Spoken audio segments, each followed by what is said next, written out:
de la segunda conferencia regional sobre el IPCC, Cambio Climático, Conocimiento y Soluciones hacia la COP26. Recordamos a todos que estamos transmitiendo a través de la plataforma corlac.org y que pueden dejar sus preguntas y comentarios del chat de la página, como también pueden acceder a la traducción simultánea en tiempo real.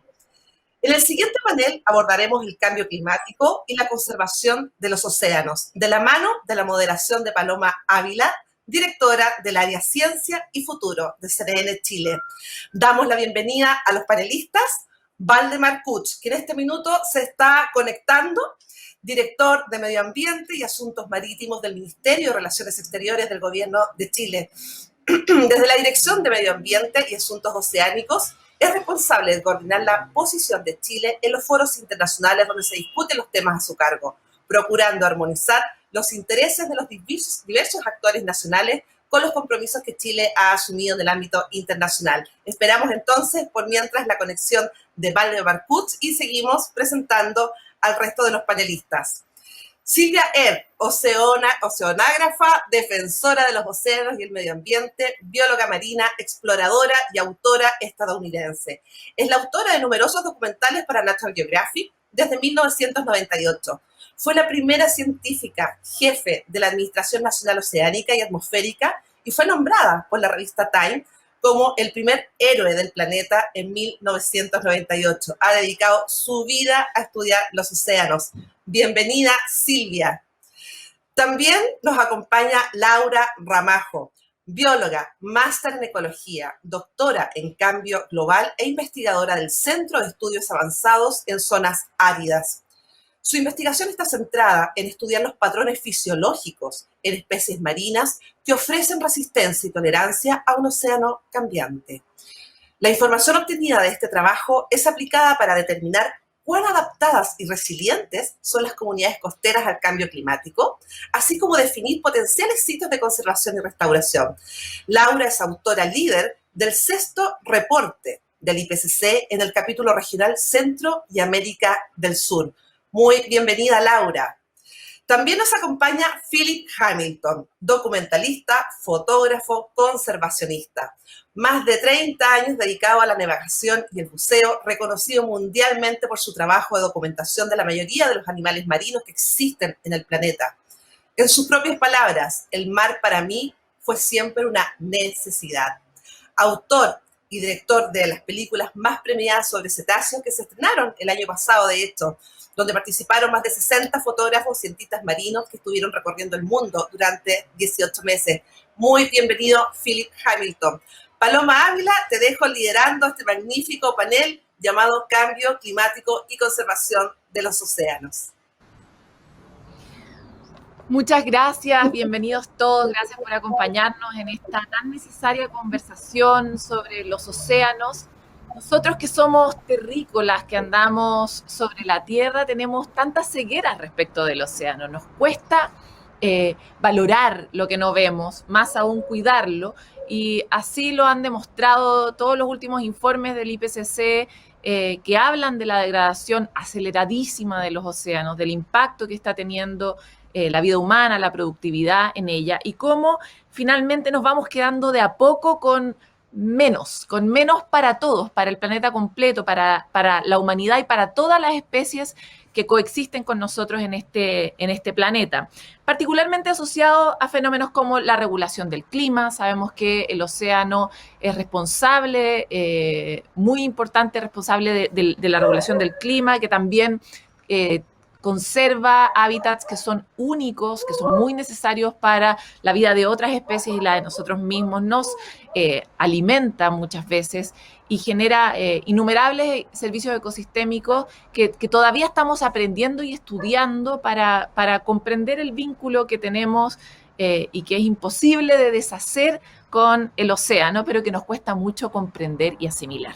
Es por eso que hoy día queremos dedicar este panel a comprender mejor esas relaciones, a visibilizar su relevancia, a ver de qué nos estamos perdiendo a largo plazo, qué es lo que estamos poniendo en riesgo, y para eso vamos a ver primero las presentaciones de los distintos panelistas, para después avanzar a una conversación, ojalá tengamos tiempo.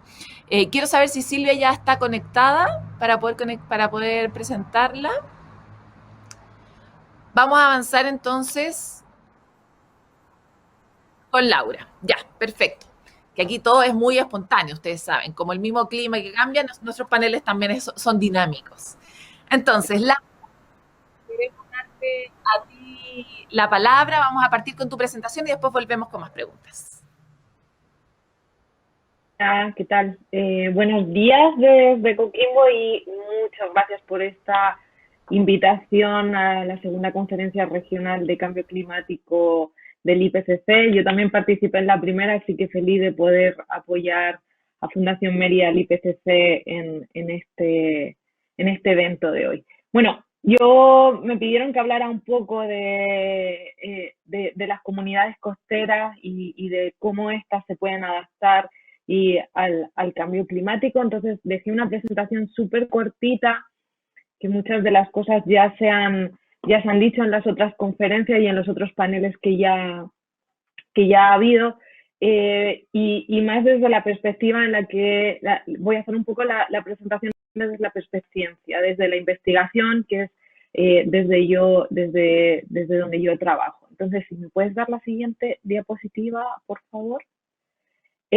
Bueno, creo que en todos los paneles anteriores ha quedado súper claro y muy claro cuál es el rol que tienen los océanos y cuáles son las contribuciones que tienen los océanos hacia la sociedad, hacia la sociedad humana. Solo recordar que los océanos cubren más del 70% del planeta, contienen más del 97% del agua que tiene el planeta, y como decían también en los paneles anteriores, los humanos tienen una estrecha relación con los océanos desde tiempos desde tiempos pasados.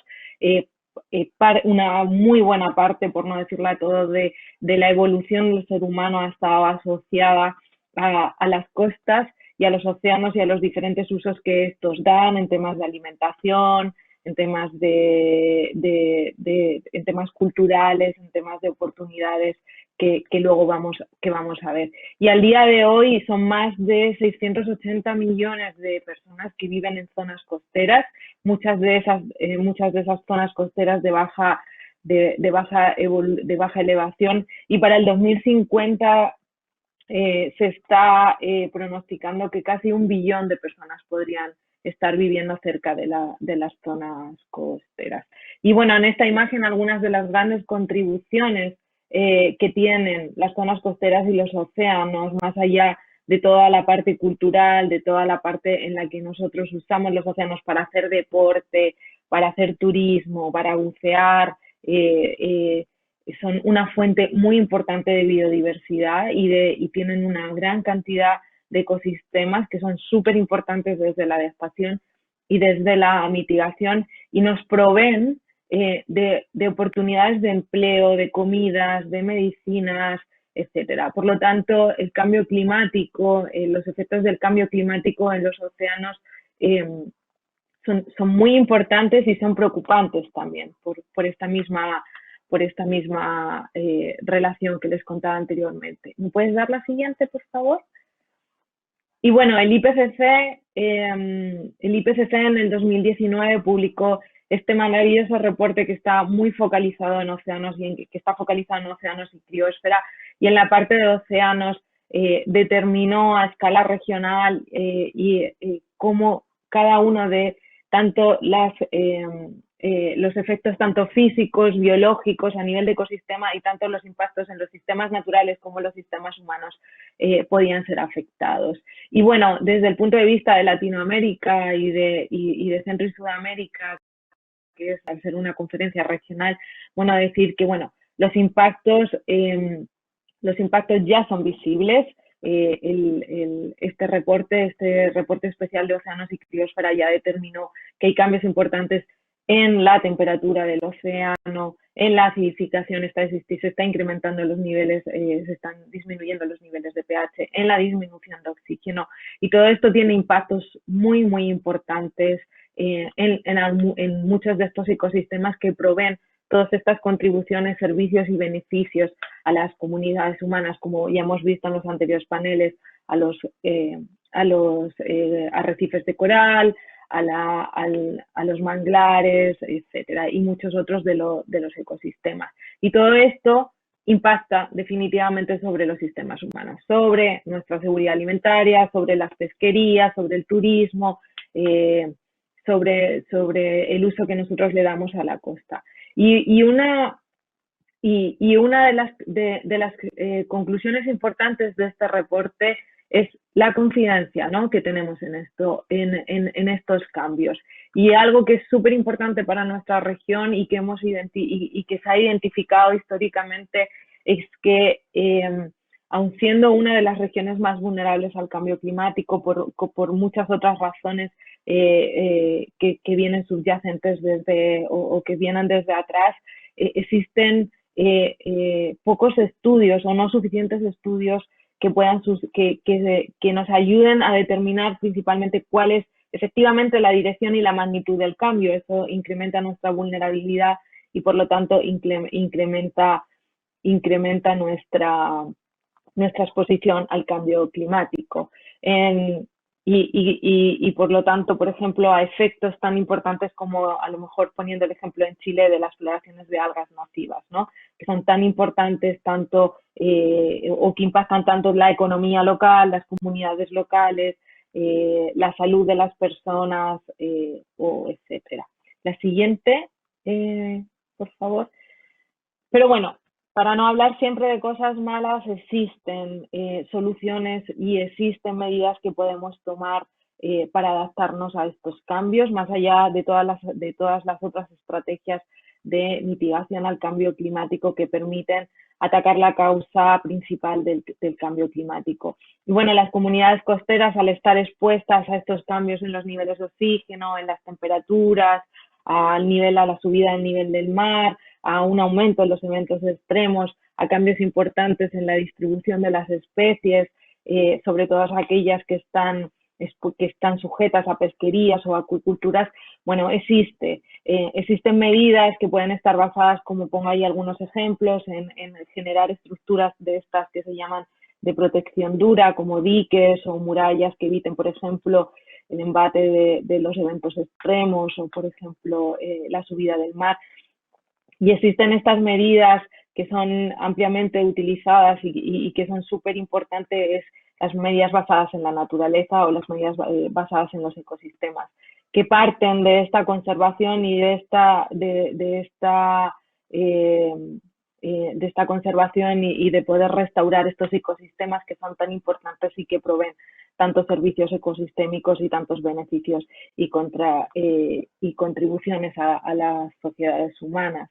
Existen otras medidas de adaptación, como son las de acomodación, en las que, bueno, ante diferentes eventos, como por ejemplo la subida del mar o el aumento de los eventos extremos en las zonas costeras, bueno, pues fuerzan a que nos desplacemos hacia otras localidades, a que movamos o a que nos retraigamos o que incluso planeemos cambios en la forma en la que nosotros utilizamos las zonas costeras o que están influenciadas por el océano. Y desde el punto de vista de las pesquerías e incluso desde la acuicultura, que es súper importante sobre todo para nuestra región, ya que el sistema de corriente de Humboldt es uno de los más productivos en el mundo entero. Bueno, pues está buscando esta diversificación de recursos con el fin de poder ir cambiando de recursos para evitar aumentar la vulnerabilidad de las comunidades costeras que se dedican a la pesquería y a la acuicultura. Pero como les comentaba, bueno, pues estas medidas, existen diferentes pasos que se pueden utilizar de manera genérica y que parten, bueno, pues como hace muy bien el IPCC en sus reportes, es identificar estos riesgos, estas opciones potenciales a través de esta evaluación de la información que está publicada, de información científica, y luego posterior utilizar esta información que es tan importante de poder entender los sistemas, tanto el sistema físico como el sistema biológico, como el sistema humano, y poder desarrollar un plan dinámico de adaptación que incorpore, bueno, toda esta información, que pueden ser estas que les comentaba ahora mismo, estos ejemplos, y potencialmente implementarlos. Y posteriormente monitorear la efectividad de estas medidas y por lo tanto poder aplicar medidas de corrección con el fin de no acabar en medidas que parten de la adaptación y terminan siendo medidas de mala adaptación. Lo interesante de todo esto es que la adaptación al cambio climático es dinámica y debe ser monitoreada para saber si estas medidas que se están implementando son adecuadas. Y también porque a medida que se vayan obteniendo resultados, también se pueden ir haciendo cambios que mejoren esta efectividad de las medidas usadas. Y para terminar, la siguiente diapositiva, les quería comentar desde la ciencia, que es el principal foco que tiene el IPCC, ¿no? Es estar sustentado en información científica, en información que es evaluada por expertos de diferentes áreas, desde las áreas de las ciencias físicas, desde el área de las ciencias biológicas, desde las ciencias sociales, desde la economía, y la importancia que tiene la ciencia en monitorear cómo están cambiando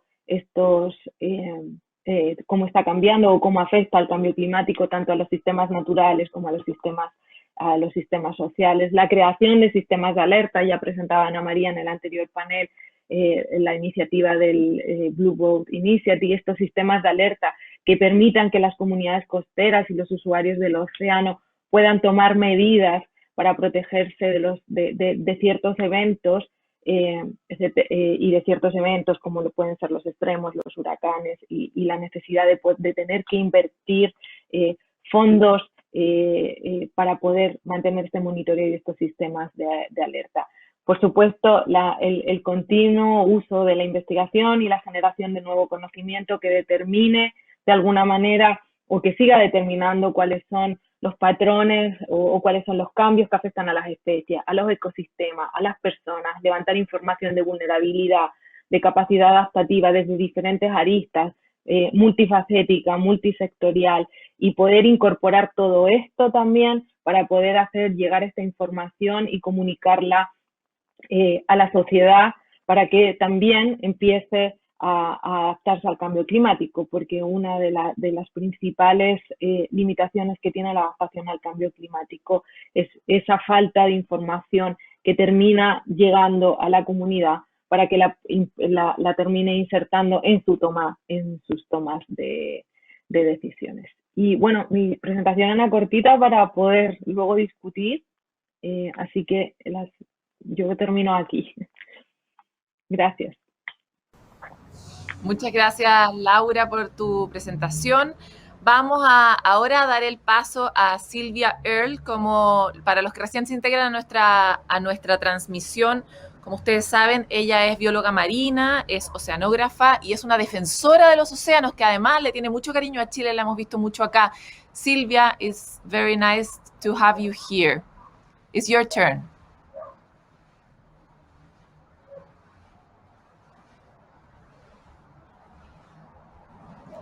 I think your microphone is in mute.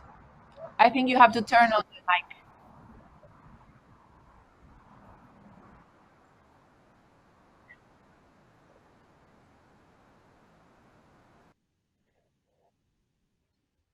As demonstrated in the previous presentation, first you have to identify the nature of the problem. And for the first time, right about now, in the 21st century, we are able to see that we have a problem. Go back 50 years ago, some people anticipated that climate change would be a serious issue, but most people really did not take that seriously.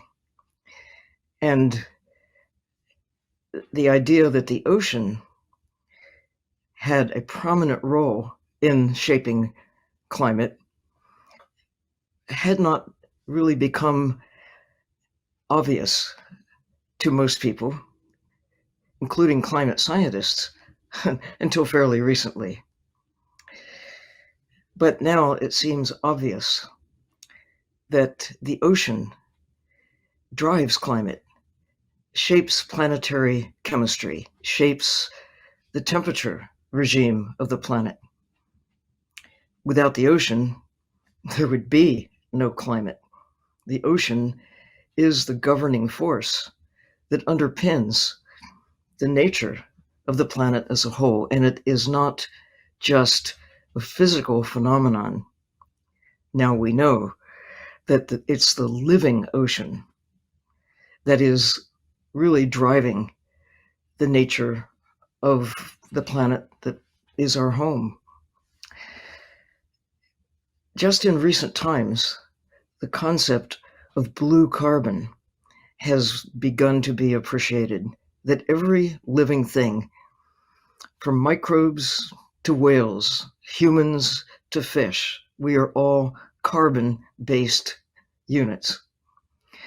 The role of trees on the land has gradually come into focus. Trees, by photosynthesizing, capture carbon, release oxygen into the atmosphere, create the beginning of the food webs that are obvious on the land. Not so obvious has been the role of the forests of phytoplankton in the sea, capturing carbon, releasing oxygen, creating the great food webs in the ocean. Only a year ago, at the World Economic Forum in Davos, the International Monetary Fund released a study about the importance of blue carbon, the carbon inherent in whales, as a factor that we should be taking into account. They put a dollar figure, they put a number on the value of living whales for carbon capture and carbon sequestration, and also recycling nutrients. Feeding on zooplankton, krill, and small fish, they hold carbon in their big bodies, but they also put nutrients back into the system that powers the phytoplankton. That captures the carbon, releases the oxygen, and sets in motion the nutrient cycles that are evident throughout the ocean. Well, if it works for whales, it works for tuna, it works for cod, it works for shrimp, it works for all life in the sea, powered by sunlight, capturing carbon with the photosynthetic organisms in the ocean that maintain these cycles of life that have been in motion for literally hundreds of millions of years. Today's climate, today's living planet, is a process that began 4.5 billion years ago. But in merely 4.5 decades, humans, we have succeeded in significantly disrupting these ancient rhythms of atmosphere, of ocean, of the land, of life, cutting those connections between the capturing of carbon, the nutrient cycles that shape the world that we now have come to take for granted. But now we also know that our actions have disrupted these rhythms. And knowing, identifying the problems, gives us the best hope of being able to take action that will lead to a world that continues to be favorable to us. The way we are now headed, if we continue to disrupt, as we have been disrupting, the cycles of life on the land, clear-cutting forests, transforming these living systems, these carbon-capturing, oxygen-generating, carbon-storing, nutrient cycling systems on the land and now in the ocean, scaling up actions that are destroying the systems that basically drive climate, weather, the diversity of life, the chemistry of the planet. Now we know. Now we are armed with that most important characteristic, which is understanding how the planet functions in ways that our predecessors did not and could not know. But now is the time, the next decade, the last best chance we will have to change our behavior toward the natural world. Now, crafty engineers are coming up with ideas about how we might capture carbon and accelerate the of carbon using various clever devices, thinking about what can we put into the atmosphere that will shield us from the sun to cool the planet, mechanical devices that might capture carbon dioxide from the atmosphere and sequester it. But the most powerful carbon capturing devices are the natural ones: trees on the land, phytoplankton in the ocean, blue carbon. Now we know that protecting the land, the natural systems, has a magnified impact, and protecting the ocean with large areas where we allow life to prosper, where we do not kill the fish, where we protect the nature of nature. The idea of protecting 30% of the land, 30% of the ocean by 2030, not only is important for maintaining the diversity of life and the systems of life, the chemistry of the planet, it is also a powerful tool in terms of addressing climate change.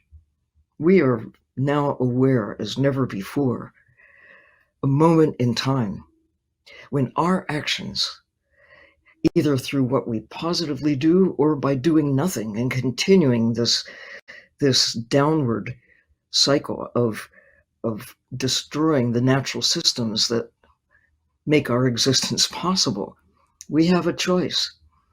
This is the time. Now we know what we do or fail to do in the next 10 years will determine the next 10,000 years. If we are to solve the climate issues that now threaten the future of humankind, we must solve the ocean protection issues. We can't solve climate unless we really look at the ocean with new respect and new care. So, for the first time in COP25, the headline was blue. It was the blue COP, the ocean really matters. Coming up this year in Scotland, in Glasgow, recognizing the utmost importance, the power of the ocean to really turn things around. Protecting the ocean means addressing climate. And this is the time. Nations are beginning to step up. Chile is one nation in particular with protection for 40% of their exclusive economic zone.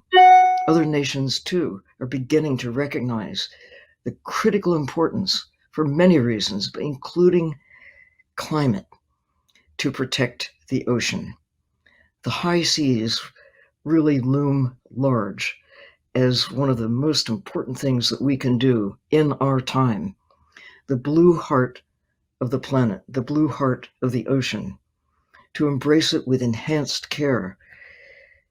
This action is one of the most important things, coupled with what nations can do independently with their own exclusive economic zones, is to look at the polar regions, look at the high seas, and together look at the ocean as the primary source of what we can do on our watch to stabilize climate. Thank you.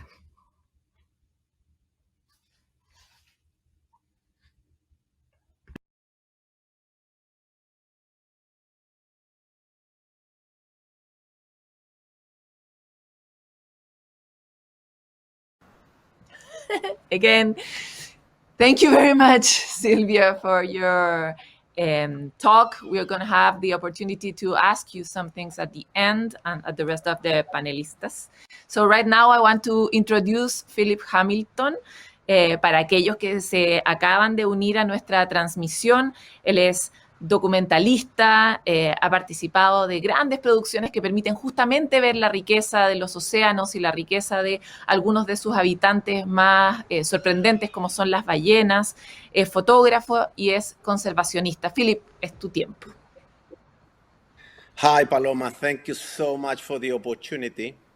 I must say it is rather unfair to speak after Silvia. She is so inspiring. She gave us such an energy to continue in our day-to-day roles. So, on the other hand, I'm really honored that she cut my notes by a third as she spoke about the whale roll and the water pump. So thank you, Silvia, for that. Creo que la audiencia es principalmente hispanoparlante hoy, así que hablaré en español, pero le ruego me perdone los errores, puesto que hablo poco seguido en español en temas profesionales. No tengo presentación y tampoco espero extenderme. Les quiero hablar sobre un tema que para mí me parece muy importante. El rol de los medios de comunicación y las redes sociales en conservación, cambio climático, la protección de especies. Y bueno, darle un spin, ¿no? Todos sabemos lo básico y recordamos a los exploradores que crearon Yellowstone y Yosemite con sus fotos, ¿no? Lograron convencer al Senado. Hoy día, desde luego, podríamos lograr muchísimo más. Pero ¿por qué no se logra? ¿Es por apatía? ¿Es por falta de tiempo? ¿O porque simplemente no nos va quedando nada de esperanza? La tarea es muy grande a veces. Descorazonadora, diría yo, ¿no? Daunting en inglés. Bueno, el cambio climático sí lo es. Es un tema muy, muy amplio, muy grande, y muchas personas prefieren evitar el tema. En Chile hay un dicho que yo recuerdo en la época que decía que el tema les queda poncho. Entonces, bueno, prefieren no tocar el tema. Es demasiado grande para mucha gente abordarlo. Y a veces cuando tocamos algunas temáticas, si el tema es muy, muy grande y muy difícil, gente prefiere no hacer el cambio, no hacer el esfuerzo. Yo a ellos les diría un proverbio africano, que es mi proverbio favorito, que dice: si crees que eres demasiado pequeño para marcar una diferencia, es porque de seguro no has pasado una noche aún con un zancudo en tu habitación. Entonces, yo creo que sí podemos hacer una diferencia todos nosotros. Y lo que nos va separando, lo único que yo pienso que nos separa de los animales hoy día, es la esperanza, es hope. Nosotros como humanos seguimos teniendo eso y tenemos que seguir adelante. Ahora, quería tocar en un par de temas. Uno, el saber y el conocimiento para mí es la base para proteger y evolucionar. Eso lo sabemos todos y parece muy obvio, ¿no? Pero ¿qué dirían ustedes si ese conocimiento no se comparte y no logra llegar a buenos oídos? Sin comunicación, o llámenlo marketing, lo que quieran, la ciencia y los descubrimientos tienen muy poco sentido. Entonces, durante años, por ejemplo, más de 20 inventores ya tenían la ampolleta que Joseph Swan y Thomas Edison se hicieron famosos. Pero 50 años antes ya la estaba. Ellos eran businessmen. Ellos supieron cómo marketearla, cómo compartirla, cómo pasarla. Tomó mucho tiempo. Bueno, se quedaron ellos con el premio, ¿no? Claramente la ciencia debería trabajar mano a mano con fotógrafos y documentalistas y todos los medios de comunicación. Pero también sabemos que a veces los científicos son muy celosos y protectores de sus estudios y prefieren no compartirlos, ¿no? Me parece bastante lógico. No así eminencias como Silvia, quien está aquí y se entrega todos los días en esa misión, que es la persona más generosa que todos nosotros en el océano hemos conocido, ¿no? El trabajo de todos los científicos creo que tiene que ser reconocido, pero más importante, tiene que ser replicado. Yo soy un convencido que solamente así, replicando, copiando los descubrimientos y el buen trabajo de algunos de los científicos, de una forma global en el planeta, podemos realmente crear un cambio. Entonces, ¿por qué les digo todo esto? Porque de alguna manera fue eso, de alguna manera, que me dedico yo y que fue lo que decidí de hacer. Dedicarme a trabajar junto con científicos y conservacionistas y ayudarlos a empujar la comunicación y a dar a conocer sus descubrimientos y su trabajo. Se logran varias cosas. Se logra conseguir más dinero, se logra, una vez más, lo que decía hace un momento, de que esos esfuerzos se puedan replicar en otros lugares del mundo, porque si son buenos resultados, hay que compartirlos. A veces las ideas son mías también, porque estoy en el terreno y encuentro una situación X, pero al fin y al cabo, saque lo que saque, siempre estoy trabajando con científicos y conservacionistas. Ahora les quiero mostrar una cosa muy sencilla. Upa, no eso.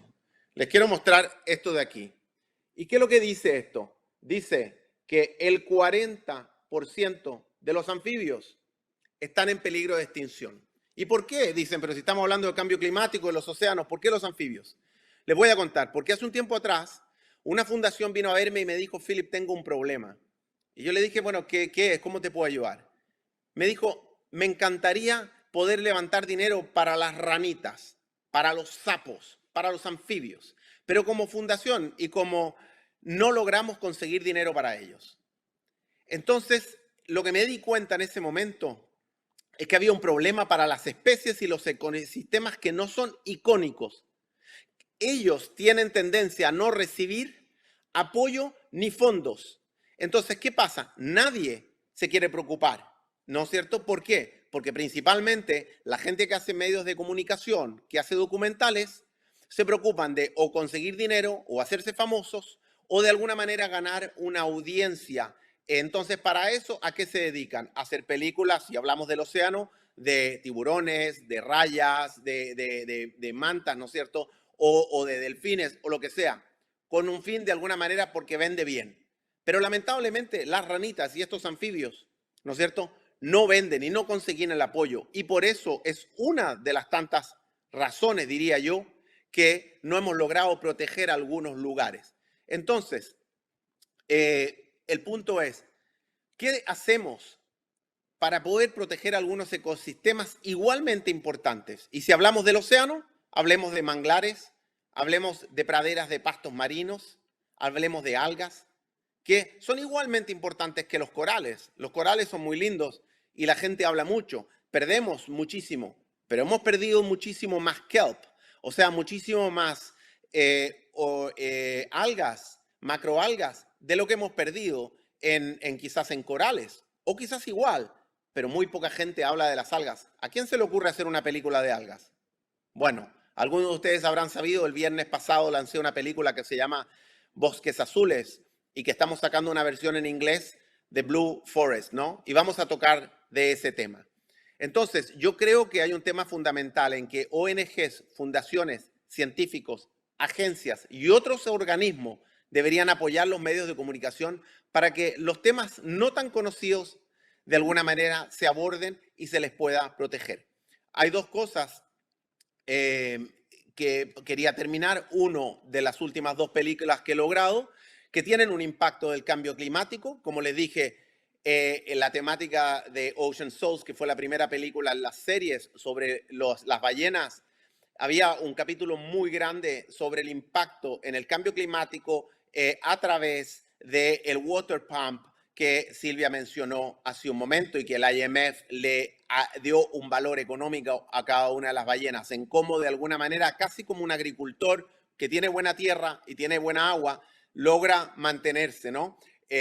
Cuando las ballenas estaban casi en extinción, luego de la cacería de ballenas, todo el mundo habría pensado que el krill, de alguna manera, iba a estar muchísimo más extenso, más grande, más cantidades. Pero al fin y al cabo fue al contrario, porque indirectamente, o llamémoslo directamente, el krill se alimenta también a través del fitoplancton y el zooplancton que está alimentado por las feces de las ballenas. Y ese rol es un rol fundamental que tienen las ballenas. Pero bueno, no voy a entrar más en detalle, puesto que Silvia ya nos habló un poco de eso y se lo agradezco. Pero si hablamos un poco de los bosques azules, por ejemplo, sabemos, cuando decidí sacar esta película recientemente, yo sabía que estaba presenciando un desastre ambiental y ecológico. Pero, por ejemplo, no sabía las virtudes de las algas más allá de su absorción de CO2 y como ecosistema marino, que todos sabemos que es fundamental, ¿no? Por ejemplo, no sabía que las algas podían reducir las emisiones de gases de efecto invernadero. Si les damos a las vacas un poco de Asparagopsis taxiformis, que es una alga roja, podemos bajar su emisión de metano de más de 90%. Tampoco sabía que la demanda hoy día está en multibillones de dólares y que se hacían textiles y llegábamos hasta utilizar los alginatos para la cerveza. Pero bueno, todo como para contarles que de alguna manera la ciencia, los descubrimientos tienen que ir más allá de los ecosistemas y de las especies icónicas que reciben fondos, reciben apoyos. Pensemos en la ranita, pensemos en esos anfibios que están ahí, que yo lo sé, que una de las razones de la desaparición no es solamente la pérdida del hábitat o del clima o del agua en algunas regiones, sino que sabemos que hay muy poco dinero y muy poco research y ayuda científica para apoyar su protección. Pero, como decíamos hace un momento, de la misma manera son vitales, como lo dijo Silvia hace un momento, cada pequeño organismo somos unison, somos una relación, estamos todos y hay que protegerlos. Y creo que de alguna manera tenemos que ir a apoyar esos ecosistemas que tienen menos apoyo últimamente. En estos días, no. Y como decíamos, uno de los ejemplos fue el de los bosques de algas y por eso que decidí hacer esa película. Entonces, creo que tenemos que pensarlo cuando vamos a sacar más películas o documentación, cuando vamos a promover campañas, de pensar de una manera más amplia, más vasta, y no solamente en esas cosas que ya son muy conocidas, muy típicas y que siguen recibiendo la atención de social media y de los medios de comunicación en general. Y aquí con esto los quería dejar y si hay algo para después en preguntas, aquí estoy. Gracias. Muchas gracias, Philip, por tu intervención. Y ahora queremos presentar, los últimos serán los primeros. Valdemar ha luchado contra dragones para poder llegar aquí, así que estamos muy contentos de tenerte y te doy ahora la palabra a ti. Bueno, muchas gracias. No sé si se me escucha bien. Sí. ¿Se me escucha? Bien, gracias. Efectivamente ha sido una especie de odisea, pero muy complacido de estar aquí con ustedes. Lo que yo puedo plantear es que nosotros estamos convencidos de que la protección del océano es la llave para resolver el cambio climático. Y una de las estrategias más prácticas y eficaces para la protección de los océanos es la creación de áreas marinas protegidas que contribuyen significativamente a proteger la biodiversidad, la recuperación de pesquería y de ecosistemas degradados. La ciencia reconoce la importancia de las áreas marinas protegidas y sus objetivos de conservación para restaurar la biodiversidad marina mundial. También reconoce el potencial para contribuir a los esfuerzos relacionados con el cambio climático al preservar la función del océano como sumidero de carbono y regulador climático. Ahora, con un relato generado a partir de la segunda conferencia Our Ocean, realizada en nuestro país en octubre de 2015, creado por la Cancillería, y también con una política de Estado oceánica liderada por la Cancillería, nuestro país ha llegado a crear 41 áreas marinas protegidas que representan el 43% de la zona económica exclusiva nacional, que es la 10ª del mundo, y ocupa el 6º lugar a nivel mundial en cobertura total de áreas marinas protegidas por país. Asimismo, la investigación científica ha demostrado que los ecosistemas marinos, como planteaba mi predecesor, como macroalgas, manglares, praderas de pastos y marismas, son 10 veces más efectivas en capturar CO2, dióxido de carbono, anualmente por área que los bosques boreales, templados o tropicales. Esta evidencia científica nos ayuda a impulsar, dentro de los mecanismos de la Convención Marco de Naciones Unidas sobre el Cambio Climático, un trato favorable para los océanos, con el mismo nivel de atención que hasta ahora se les ha entregado a los bosques. Estos ecosistemas de carbono azul dentro de la área marina protegida proporcionan una herramienta poderosa en la captura de carbono. Y a través de los ecosistemas de carbono azul resalta un vínculo que a mi juicio es inseparable, aquel que se erige entre la salud del océano, el cambio climático y la biodiversidad. ¿Y por qué estos procesos que se ventilan dentro de las Naciones Unidas deben estar estrechamente entrelazados? En consecuencia, creemos que la adopción del nuevo objetivo de protección del 30% del océano global al 2030, en el marco de la Convención de Diversidad Biológica, por un lado. Por el otro, el futuro acuerdo de la diversidad marina más allá de las jurisdicciones, más la creación de una red de marinas protegidas ecológicamente activas en alta mar. Y por el otro, la lucha contra el cambio climático y el posicionamiento del océano como llave para resolver el cambio climático de cara a la COP26 de Glasgow. Como lo ha indicado el secretario Kerry, el enviado especial de Estados Unidos para el clima, para entender este enfoque integral se hace necesario quebrar con la mentalidad de silo que ha imperado en estos procesos. Se trata de la protección del océano, de verla como la llave para resolver el cambio climático.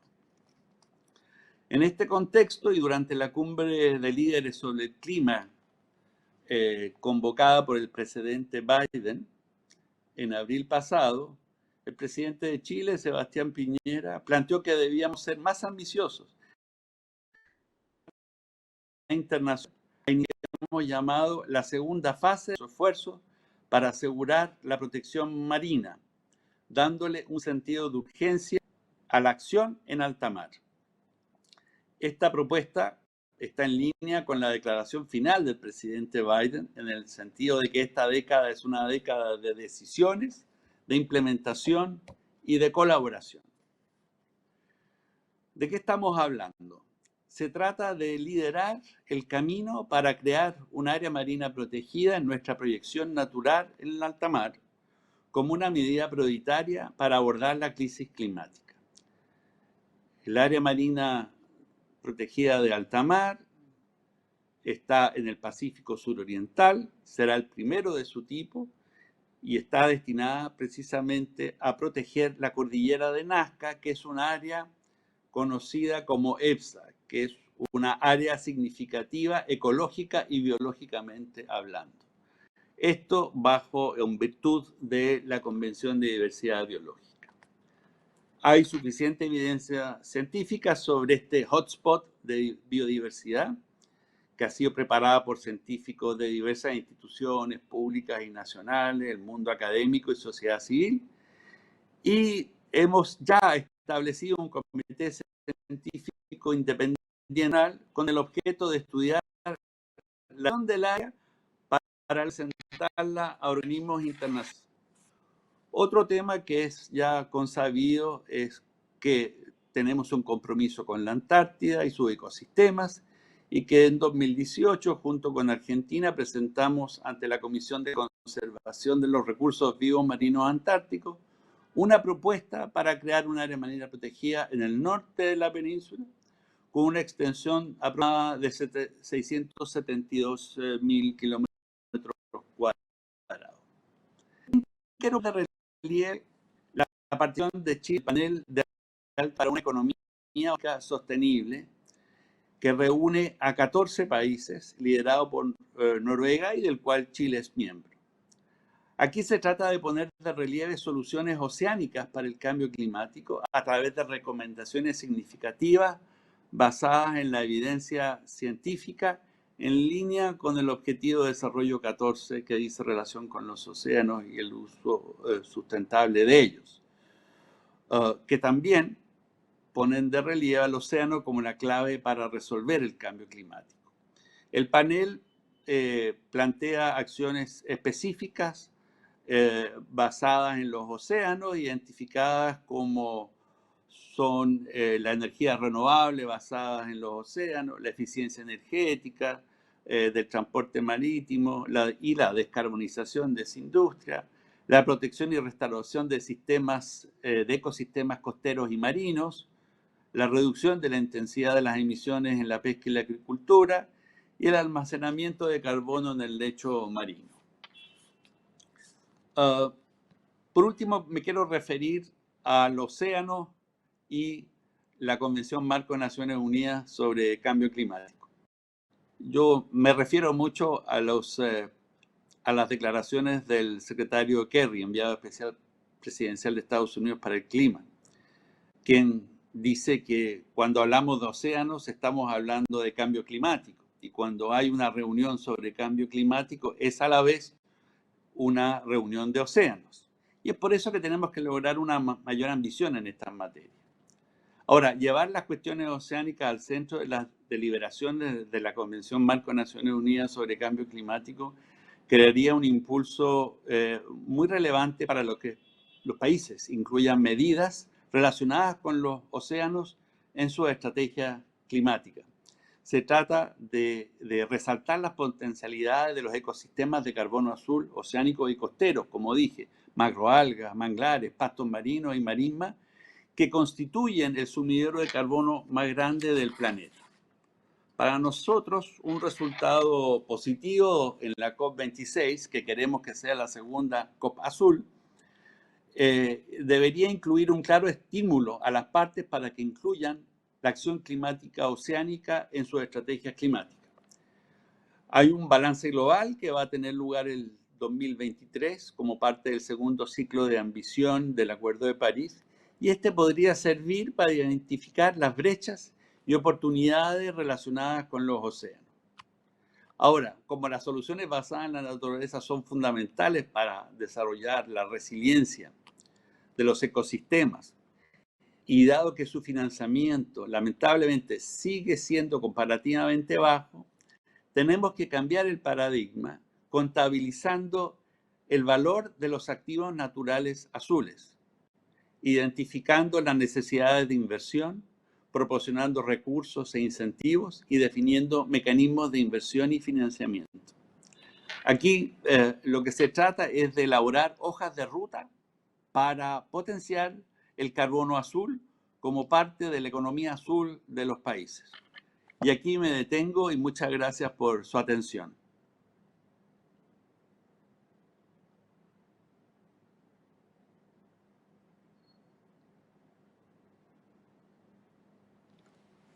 Países como Chile con iniciativas que podrían ayudar mucho, ¿verdad?, a la conservación oceánica. Creo que perdimos a Silvia. No sé si vamos a retomarla, pero vamos a aprovechar este tiempo para algunas preguntas que teníamos preparadas para los panelistas. Se ha hablado mucho en general de la ambición, ¿verdad? Que es importante aumentar la ambición y de alguna manera, más lento o más rápido, los gobiernos asisten a este requerimiento y aumentan a veces la ambición. Tenemos más áreas marinas protegidas en algunos casos, hay más ganas de cuidar, pero la protección efectiva termina siendo muy complicada. Y por lo mismo quería llevar esa pregunta a Laura después de tu presentación. ¿Cuál es la resiliencia efectiva? ¿Cómo estamos en ese indicador de resiliencia de las comunidades costeras? Tanto en cuanto a estas comunidades van a ser capaces de conservar más, como que esas comunidades van a ser capaces de adaptarse más. Tú mencionaste ahí algunas buenas iniciativas, algunas buenas noticias, pero ¿qué tan masivas son y cuánto necesitamos acelerar la velocidad para poder llegar a lo esperable, a lo que de verdad va a generar una solución? Sí. Bueno, gracias. Bueno, la verdad que esa es una pregunta que tenemos porque no está del todo resuelta. Y sí que sabemos que hay ciertos factores que limitan las capacidades adaptativas de las comunidades en general. Yo trabajo con las costeras, pero pero en general tenemos súper claros que hay unas barreras y unos límites que hay que superar y que son muchas veces barreras de gobernanza, que algunas veces son barreras financieras, que algunas veces tienen que ver en la forma en que estas comunidades costeras se han relacionado con el medio ambiente y con el medio con el que están de manera histórica. Y claro, la forma de evaluar este tipo de medidas y todas estas medidas que les conté de adaptación vienen mucho de este monitoreo, ¿no? Entonces, por ejemplo, de este monitoreo tanto de lo efectiva que son las medidas o simplemente de determinar un poco cómo el medio ambiente, las diferentes variables climáticas, los ecosistemas, las especies que participan de ella o la forma en la que se relacionan las comunidades que se relacionan con ella.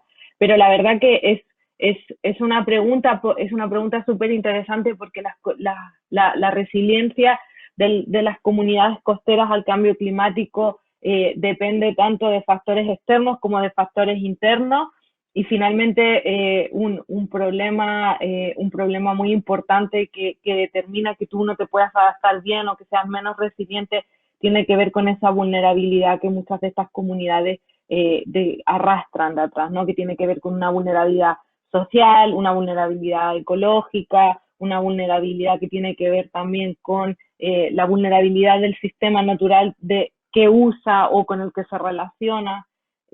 Por ahí no sé si respondo tu pregunta o... Sí, lo hace. El gran punto es que estamos en un momento tan complejo, tal como planteaba Philippe, nos cuesta mucho cuidar a todas esas especies que no son glamorosas. Bueno, nos cuesta aún más proteger o dar buenos entornos a los humanos que pueden hacer ese buen trabajo también en esas comunidades. O sea, tenemos un problema bien sistémico, ¿verdad? Por eso quería avanzar ahora hacia Philippe.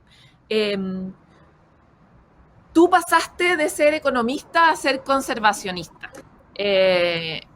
Hay mucha gente que nos está viendo que es especialista y que ya está convencida, pero hay otros que están en el trayecto a estar en ese lugar. ¿Cuál fue esa gota que tocó tu corazón y que te transformó en un conservacionista y cómo puedes contagiarla, básicamente? Sí, gracias por la pregunta. Mira, la verdad que para mí esto no fue un accidente, sino que una transición. Yo tengo 4 hijos, una mujer, una familia estable, todo lo que tú quieras.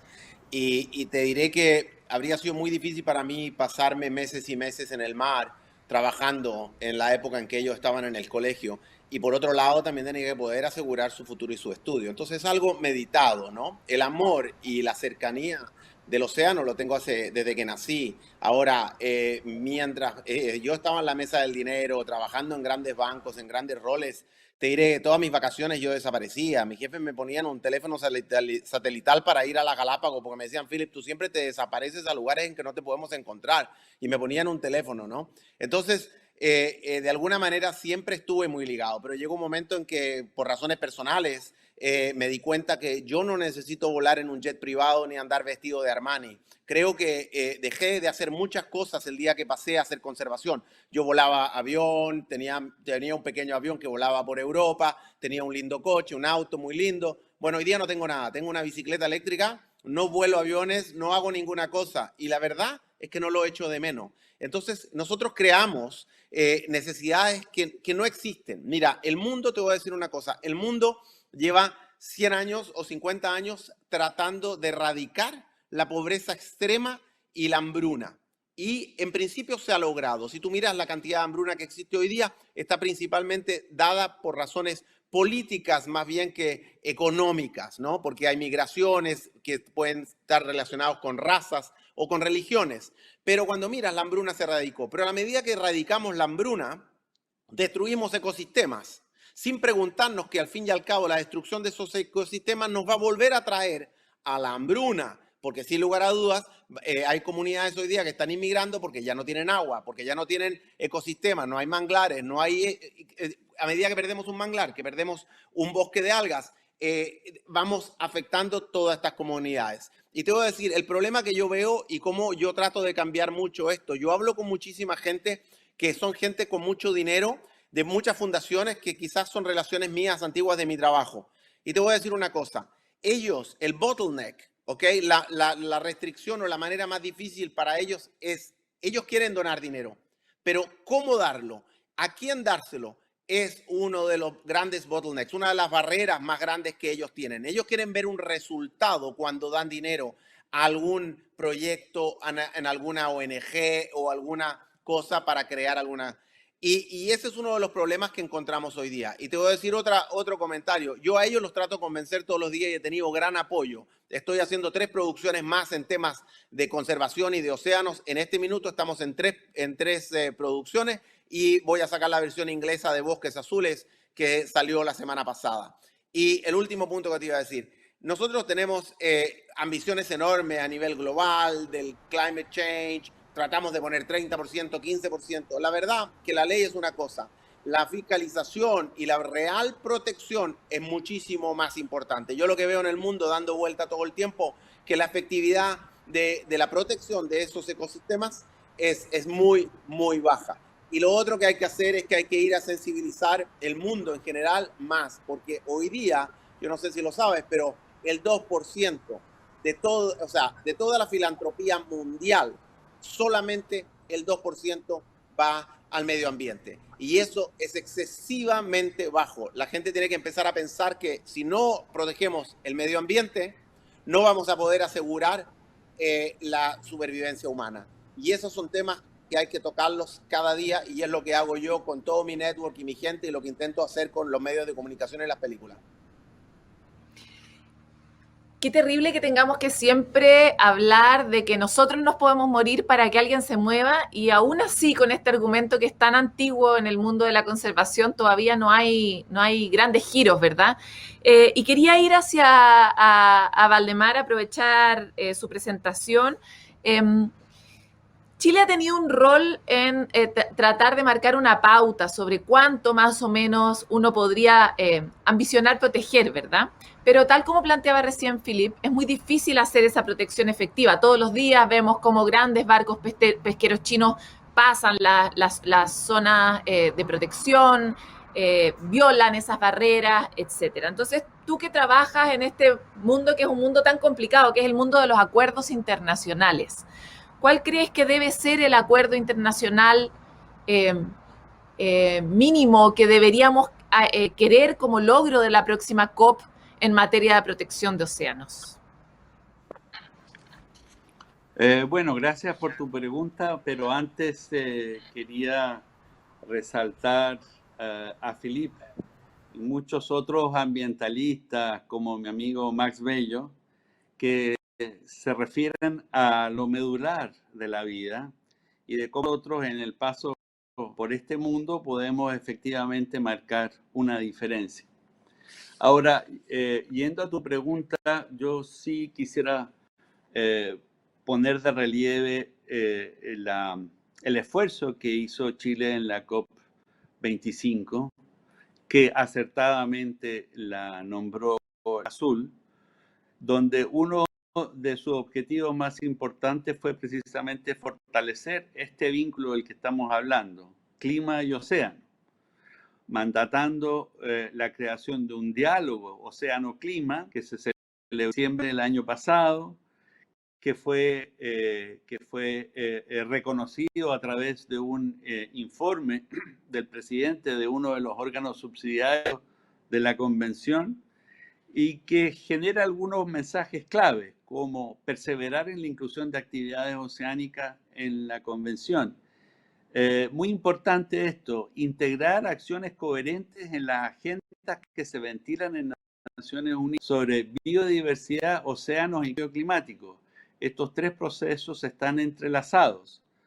Por otro lado, aumentar la ambición climática oceánica a nivel nacional, incluyendo las contribuciones nacionalmente determinadas, los planes de adaptación y, por último, la movilización de recursos para garantizar que las inversiones climáticas incluyan inversiones oceánicas.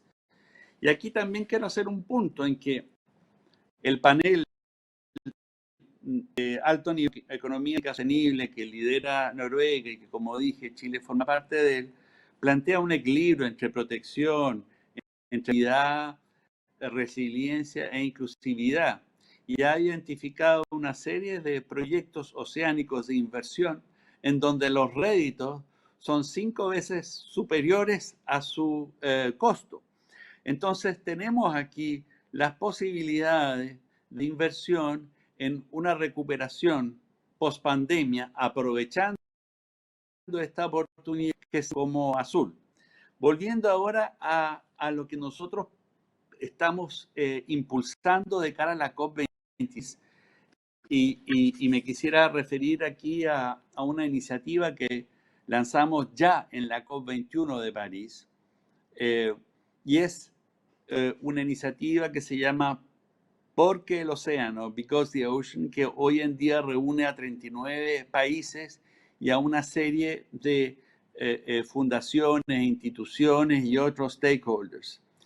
Esta iniciativa, como dije, en París, fue promovida por Francia, por Mónaco y por Chile. Hoy, como digo, cuenta con 39 países signatarios y ha hecho grandes esfuerzos para resaltar el papel que le corresponde al océano en la solución del problema climático, pero también como para impulsar la acción oceánica dentro del marco de la convención propiamente tal.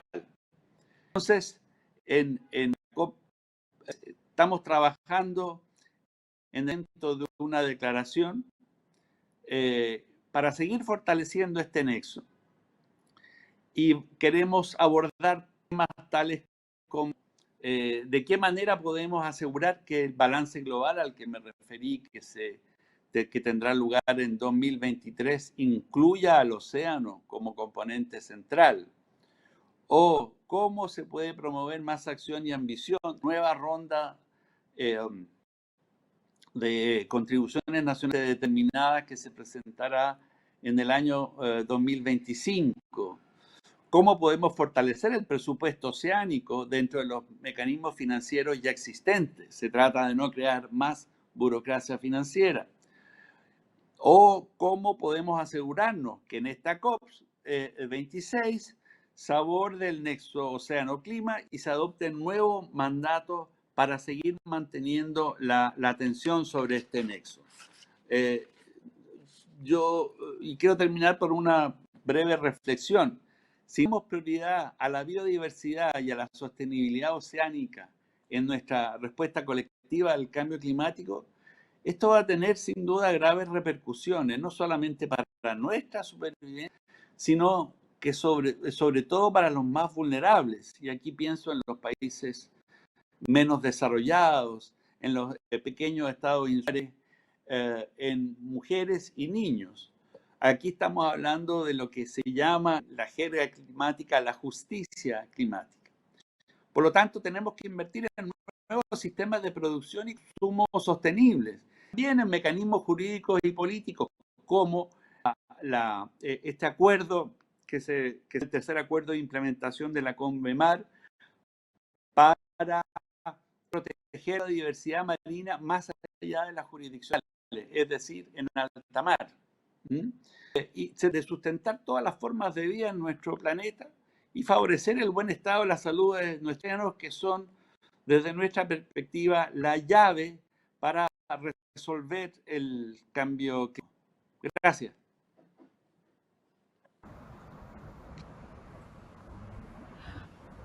Bueno, quisiera, una lástima, no pudimos recuperar a Silvia, le teníamos unas preguntas muy interesantes, pero quiero cerrar esta conversación con Laura. Laura, pensemos, yo no es por ser poco entusiasta, pero me encantaría que las cosas ocurran en la próxima COP. Pero la misma pregunta que le hice a Valdemar, ¿cuál sería el logro de la próxima COP al que nosotros deberíamos apuntar en materia de resiliencia, por ejemplo? ¿Qué sería para ti como investigadora y como especialista en esta área una buena noticia en materia de resiliencia?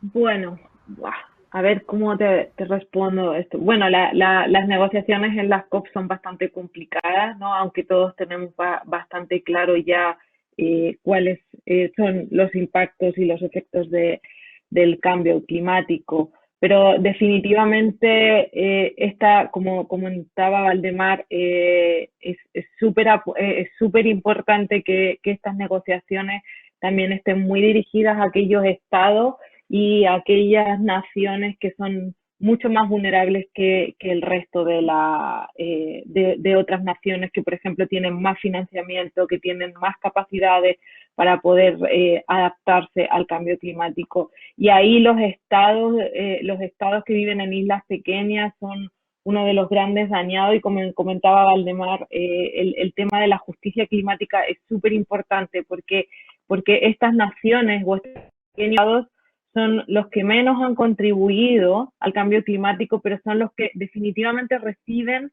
los mayores impactos del cambio climático. Entonces, a mí, para aumentar esta resiliencia, sobre todo de comunidades costeras que viven en estos estados, como comentaba Valdemar, no aportan mucho, pero que sí definitivamente reciben muchos impactos. Sí, es muy complicado cómo la nueva realidad del planeta nos da cuenta de que la solidaridad y la colaboración y lograr equiparar la cancha no solo a nivel nacional, sino a nivel internacional, termina siendo una manera real de combatir los efectos del cambio climático y necesaria, como también de combatir la crisis sanitaria. O sea, como que ya no hay vuelta que darle, o es solidariamente o no es la salida de este planeta, ¿verdad? La buena salida, digamos. Quiero agradecer a ustedes, panelistas, a Silvia también, que se cayó y no logramos recuperarla. Quedamos con muchas reflexiones. Agradezco también todos los puntos que hicieron. Creo, Philippe, que de hecho la conversación sobre esas especies no tan glam que necesitamos proteger es muy relevante. Los anfibios cumplen un rol muy importante también para los bosques, ¿verdad? Y ahí también con toda la biodiversidad vegetal, digamos, ¿verdad? Entonces, tenemos mucho que comprender de lo muy entrelazada que está la vida en el planeta, incluyendo en esa vida a la nuestra, no como algo diferente, ¿verdad? Muchas gracias, Laura, por tu presentación, Philippe, Valdemar, y a Silvia por su reflexión. Muchas gracias a ustedes por la invitación a moderar este panel, y continuamos con más programación en esta conferencia. Gracias, Paloma Ávila, por moderar tan magníficamente el panel de cambio climático y conservación de los océanos, como también a los panelistas que nos acompañaron. Tomaremos un receso de 50 minutos, los vamos a dejar con el documental Puri, El Camino del Agua, una producción del realizador Daniel Casado en conjunto con Fundación MEDI, que a la fecha ya ha recibido más de 8 premios internacionales en los festivales de cine documentales del mundo, como Austria, Estados Unidos, Colombia, Malasia, Argentina, Italia y Chile. Nos volvemos a encontrar en 50 minutos.